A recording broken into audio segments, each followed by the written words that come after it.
Hello and welcome to this video. My name is Becca if you're new here. If not, hi again. But today I'm going to be talking about the 10 things that we do not buy that a lot of people do. And I'm not trying to come at this with any kind of like purist mentality. I'm sure that there's a lot of things that you don't buy that we do that you would think is silly and you save a lot of money on, and it's all a give and a take. Like, I'm not trying to portray that I'm any better than anybody else for not buying these things. So number one on my list is plants. We have a lot of plants, but we get all of them for free. I think we bought a couple at a yard sale for a few bucks because eventually we have friends move and they ask who wants to adopt their little plant babies, or I find plants on the sides of the road and then I make sure to quarantine them so they don't like bring any kind of infestation into the house. If you wait long enough, I promise you, if you're looking, plants will come to you. Another great way to get plants for free is to get little clippings or little propagations from friends and things, because plants grow like crazy, and then when you have plants with plant babies, then yeah, you just give it for free because you like people. And yeah, that's just how we've gotten a lot of our plants for free. Next up is pets. This one I know will be very controversial. If you have a pet, I'm not saying that they detract anything from your life. I know that they add more value than what you're paying for it in your dollars. I'm just saying that on this side, it is really nice to not be spending any money on pets because they are expensive. Yes, they give you love. Yes, you pay a lot of money. And then the other side of the argument is, well, you have 2 kids and they cost a fair bit more than pets do. And to that, I don't have a good comeback. Yeah, when I have friends that are talking about the vet bills and the dog food that they have to buy all the time and all the grooming things, and it's just like, oh, I'm glad that we don't have that on our plate right now. And I'm not saying that we will never have pets. I'm just saying in this time of life, we are saving a lot of money by not having any. I oiled my table, so I can't really just like lay on it. So if I'm awkwardly sitting here, that's why. But next up is bread. We do not buy any bread. We make it all ourselves. A lot of it is sourdough, but Billy is a fantastic baker and we've really gotten into sourdough recently, and I have actually made a guide if anybody's interested. I just put into one little PDF our guide on how to make our lazy and 24-hour sourdough. My criteria for that was that it had to be simple enough that my mom could do it.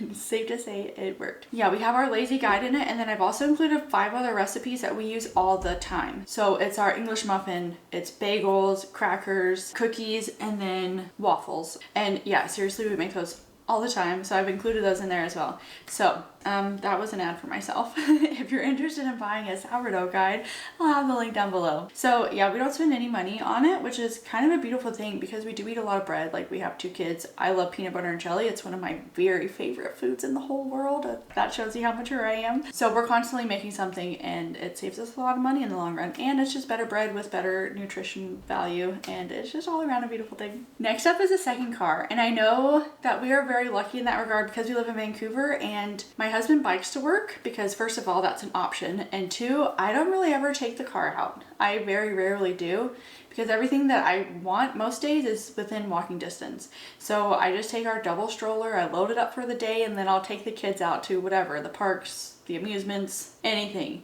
So we really don't take our car that we do have out for very often. But cars are so expensive. Like, it's insane. Even past the sticker price of it, the maintenance, the gas, the constant, like, we are in the point right now in our car where we're about to have to buy new tires and renew our insurance and maybe fix our windshield, and our air conditioning went out, and it's just like all of these things come all at once, and it's just like, why do we have a car? I wish we could just get rid of it and be done with it because it is such a money sink, but I know that it is worth it. I know for a lot of people it's not an option to just have one, because if both of you are working, or there's just a lot of things where it is such a nightmare to only have one car. But if it is doable, it really does just save such an incredible amount of money. I highly recommend.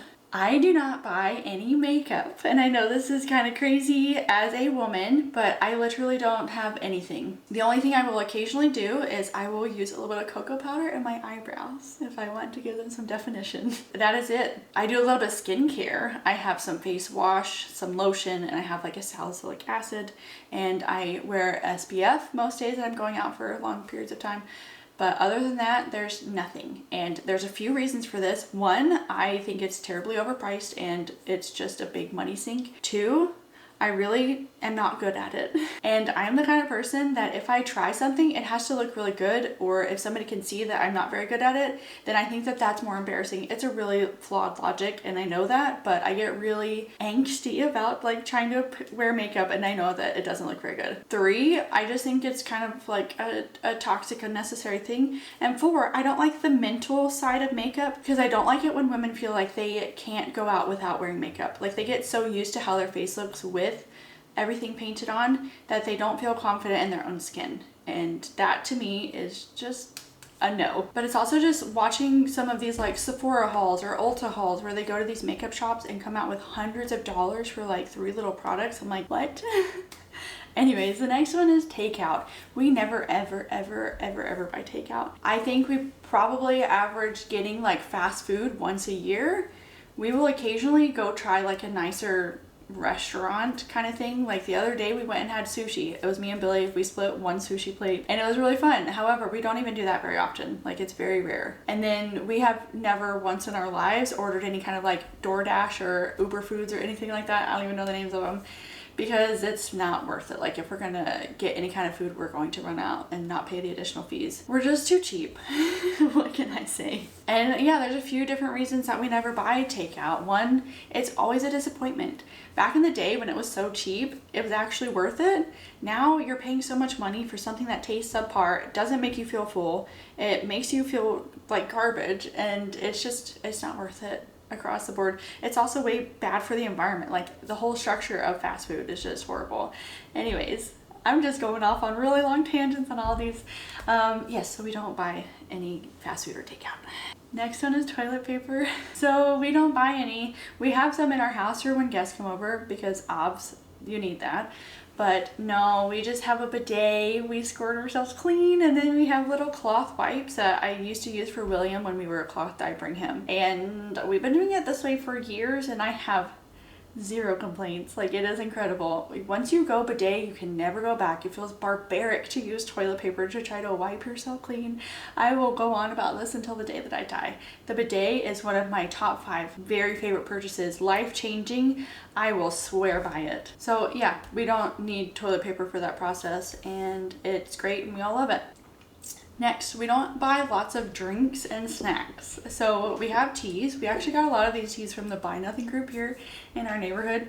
But we don't like hardly ever buy any kind of, well, never any kind of like sodas or anything like that. But we occasionally will buy some seltzer water, but that is it. We don't buy anything else. We drink coffee, some occasional tea, some occasional seltzer water, and then that's it. For snacks, I'm not super opposed to any of this. I just don't like buying it because it adds up really quickly. And I don't like the arguments that come from having toddlers in the house and they just want to eat the snacks. And don't come at me with the argument that if you have them offered all the time, then they won't argue about them. Yes, they will.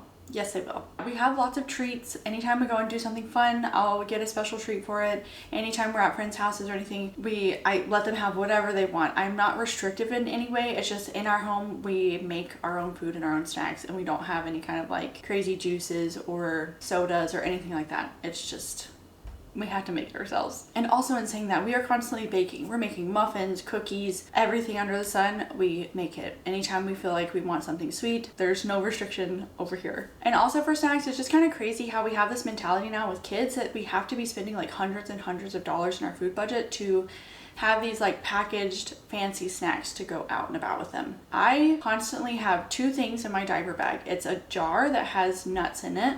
So it's almonds, cashews, walnuts, pumpkin seeds, sunflower seeds, any kind of like nut or seed. And then in the stasher bag, I have dates and raisins and dried mango. And those are our snacks that we have. If I want to get fancy with it, I'll throw in an apple. And, or if we're like having a whole day out, I will chop up a bunch of veggies and fruits and then put it in a big Tupperware, and we will all snack on that, which is great because we're getting a lot of fiber in our day. But we save a ton of money on the amount of snacks that we don't buy. I really don't know what to do with my arms. Next up is movies. We don't ever pay for movies. There might be occasionally one movie that Billy will want to go see in the movie theaters, like once every 3 years that he'll go and watch, and that's great. I personally don't like movie theaters. They're too loud. They're like uncomfortable a lot of the times, or they're too expensive. or all three. I would much rather watch it in the comfort of my own home. I'll wait for it to come out and then we will watch it then. I can be in my pajamas, cuddled up with a blanket and all the snacks that I want. But yeah, we don't have any kind of subscription services. This is something that I've discovered. Having less choices of movies for your kids is actually much better, because I was having such a hard time. We had Disney Plus and we got accidentally logged out of it because it's actually my mom's, and it was the best thing ever, because it was always such an argument, because any of the shows that pop up, first of all, they're so like highly stimulating and you don't really have a lot of control over what they can see and what they want. They have the power to hit the next button, and that to me is the worst part of it, because they never want to turn it off if they know that they can just hit that little button and then they get another little dopamine fix. So the way that we have it now, we have like a handful of movies on our computer, and so he can go on, he can look at the like 10 different options, he can tell us which one he wants. We have to put it on because it's such like a hard process. Like Disney Plus is too easy. Kids can do it, and it's impossible to try to get them to not do it. Anyway, so we have to turn on the movie, and then he watches his little hour and 20-minute movie, and then when it's done, he closes up the laptop, and then he's finished with it. There's no arguments, there's no tantrums. We don't have any kind of DVD player, VHS player, there's nothing. We just have a few movies downloaded onto our computer. But in saying this, if you love going to the movie theaters, if this is a thing that you're passionate about, cinema and all of this, that's great. I hope this doesn't come across that way at any point in the movie. If you do any of these things, that's great, and I'm very happy for you. I really truly believe that if something makes you happy, it is worth every single penny that you put down on it. Because like I said, I spend plenty of money on very silly things, and I recognize that. Last up, and this is a bit of a heavier one, it's alcohol. I feel like it is becoming very popular right now with everybody in my age group to not be drinking anymore, to be going sober, because it's at this age when you're like turning 30 that you realize how hard alcohol is on your body. Plenty of people in my life that are starting to recognize the fact that it has taken things from them. And it's really empowering to see them taking it all back and to be putting a stop to it and to be making really healthy changes. It's really sad to watch them mourning what could have been or how things could be different. I also know people that have gotten very incredibly sick from it. And it's just one of those things where it's socially accepted and therefore okay to drink to excess very often. And it's perceived as cool or even standard in a lot of situations. And it's really hard to be the uncool one and have to say, no, thank you, I'd rather not drink. I've never had an issue with that. I also have been pregnant and breastfeeding for so much of the last like 5 years that it really hasn't been an issue for me. But yeah, we're just not big drinkers, and I know that it has saved us so incredibly much money because it is a very expensive hobby to have in more than one way. So that is my list. Those are my 10 things that I do not buy that I know that a lot of people do. This video was so fun to make, and I want to try and make more minimalist videos because I feel like it fits into my little genre really well, because I love talking about being frugal, stay-at-home mom, that kind of stuff, but being minimal just lends so well into being frugal, because obviously if you're buying less stuff and you're being really intentional with it, then you are saving a lot of money in that regard. So let me know if you would like more videos on like the de-influencing kind, or what I do buy, or other types of things that I don't buy, because I can make lists upon lists upon lists. Anyways, thank you so much for watching, and I will see you guys next week. Bye!